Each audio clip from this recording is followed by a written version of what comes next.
ओम का नियम कहता है कि जब किसी कंडक्टर से करंट फ्लो करता है तो वह करंट डायरेक्ट वोल्टेज के प्रपोजन में होगा, लेकिन कंडक्टर का टेम्परेचर कांस्टेंट होना चाहिए।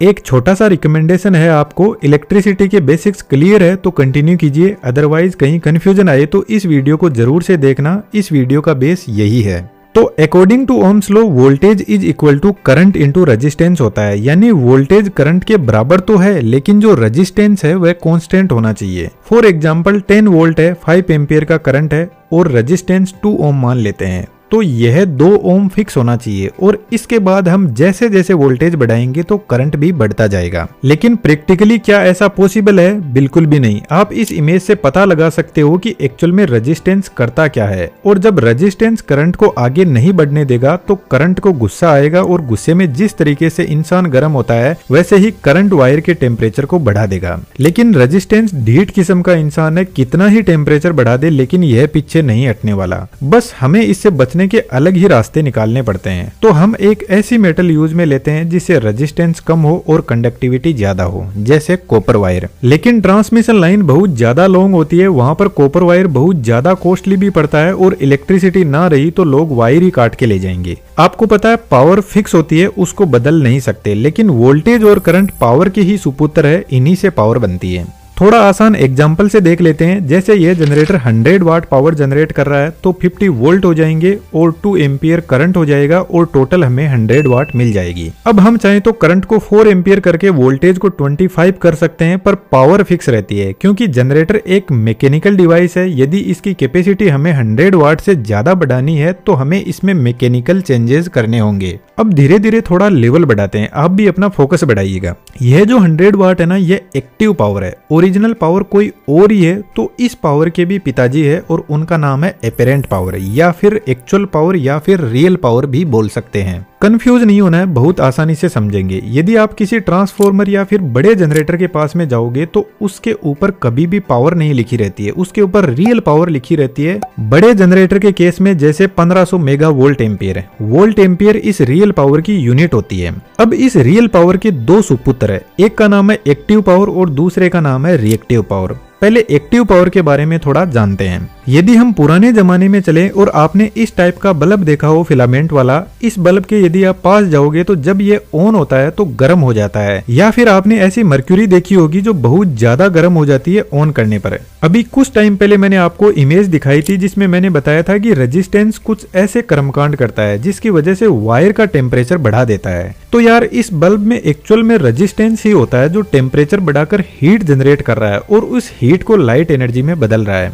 तो यह जो बल्ब है ना, इसके अलावा भी heater, toaster, oven and coffee maker, iron, यह सभी हीटिंग से ही अपना काम करते हैं। तो इन सभी को बोलते हैं रेजिस्टिव लोड, और यह सिर्फ और सिर्फ एक्टिव पावर ही कंज्यूम करते हैं। कहने का मतलब एक्टिव पावर एकदम क्रीम होती है, उसी को खाते हैं। और इस एक्टिव पावर के सुपुत्र वोल्टेज और करंट होते हैं जिससे यह काम करते हैं। अब हमारे घरों में इस टाइप के लोड बहुत कम अवेलेबल होते हैं क्योंकि इन लोड से हमारे सभी काम नहीं हो सकते। तो कुछ अदर लोड भी हमारे पास में होते हैं जैसे induction motor, washing machine, air conditioner. और यह जो लोड है ना, इन सभी में मोटर लगी रहती है और मोटर में कोयल होती है। इस कोयल को हम इंडक्टर भी बोलते हैं। और यह जो कोयल होती है ना, इसमें थोड़ा बहुत रेजिस्टेंस भी होता है जिसकी वजह से जब मोटर चलती है तो गर्म भी होती है। इसमें जो रेजिस्टेंस होता है ना, उसको बोलते हैं रिएक्टेंस। अब आप बोलोगे यह क्या बला है? इस बला को तो हम बाद में देख लेंगे, बस इतना ध्यान रखो कि जो इंडक्टर वाले लोड होते हैं ना, उनको इंडक्टिव लोड बोलते हैं।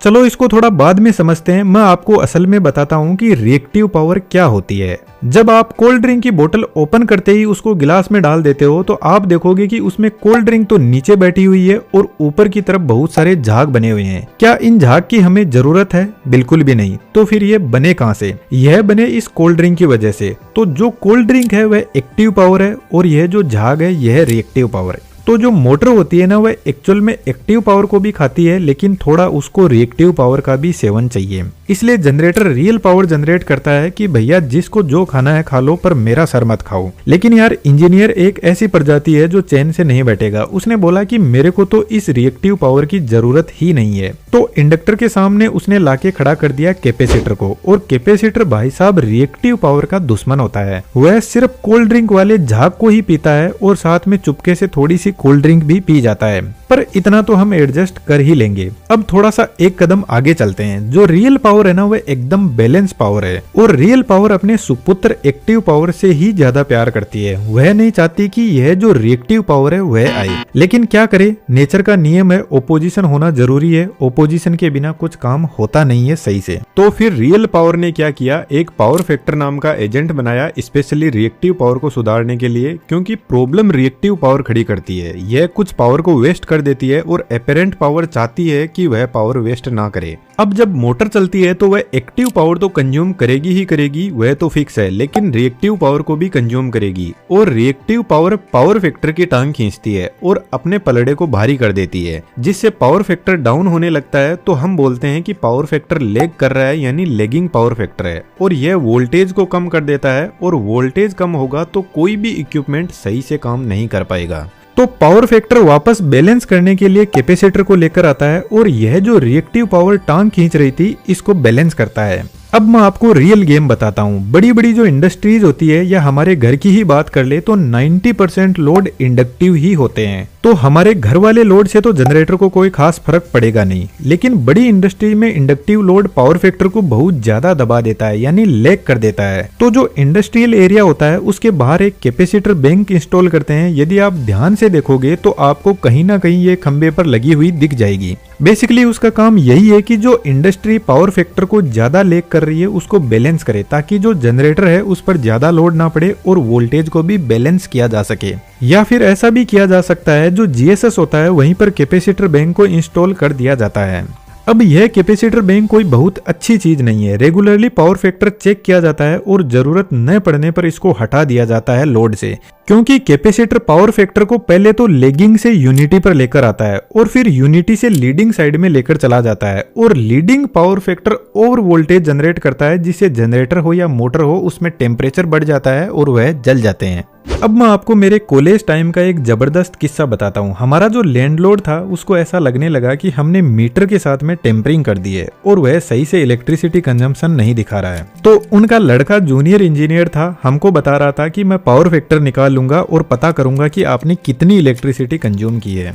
अब उनको तो हमने नहीं बोला, लेकिन मन ही मन हम सोच रहे थे कि बेटा हम दिन भर पावर फैक्टर ही निकालते हैं। तो यह मैं आपको इसलिए बता रहा हूँ क्योंकि यदि हम रिएक्टिव पावर को जीरो कर दे और पावर फैक्टर को बैलेंस कर दे तो हमारी इलेक्ट्रिसिटी का कंजम्पशन काफी कम हो जाएगा, क्योंकि हमारे घर के सामने जो मीटर लगा रहता है वह रियल पावर मेजर करता है। और यदि हमारे पास में यह जो मोटर है इसमें हम रिएक्टिव पावर को जीरो कर दे तो अब सिर्फ एक्टिव पावर बचेगी, जिससे हमारा इलेक्ट्रिसिटी का कंजम्पशन भी कम हो जाएगा। अच्छा, जो कैपेसिटर वाले लोड होते हैं उनको कैपेसिटिव लोड बोलते हैं, लेकिन एक्चुअल में कैपेसिटिव लोड ना के बराबर होते हैं। बस ये सिर्फ रिएक्टिव पावर को बैलेंस करने के लिए आते हैं।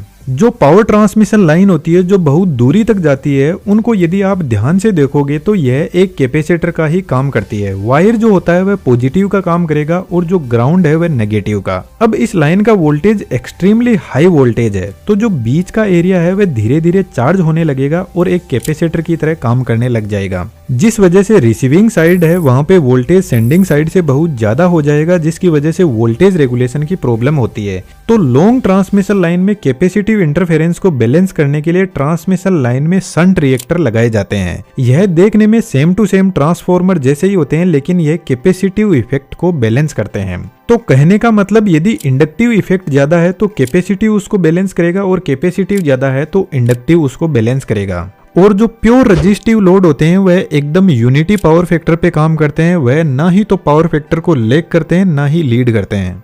अब इस वीडियो में इतना ही डिस्कस करते हैं। इस सीरीज में यदि आपके पास में कोई टॉपिक है तो जरूर से सजेस्ट कीजिए। 3D में इंटरेस्टेड हो तो ज्वाइन कर सकते हो, डिटेल्स डिस्क्रिप्शन में अवेलेबल है। मिलते हैं नेक्स्ट वीडियो में। Thank you.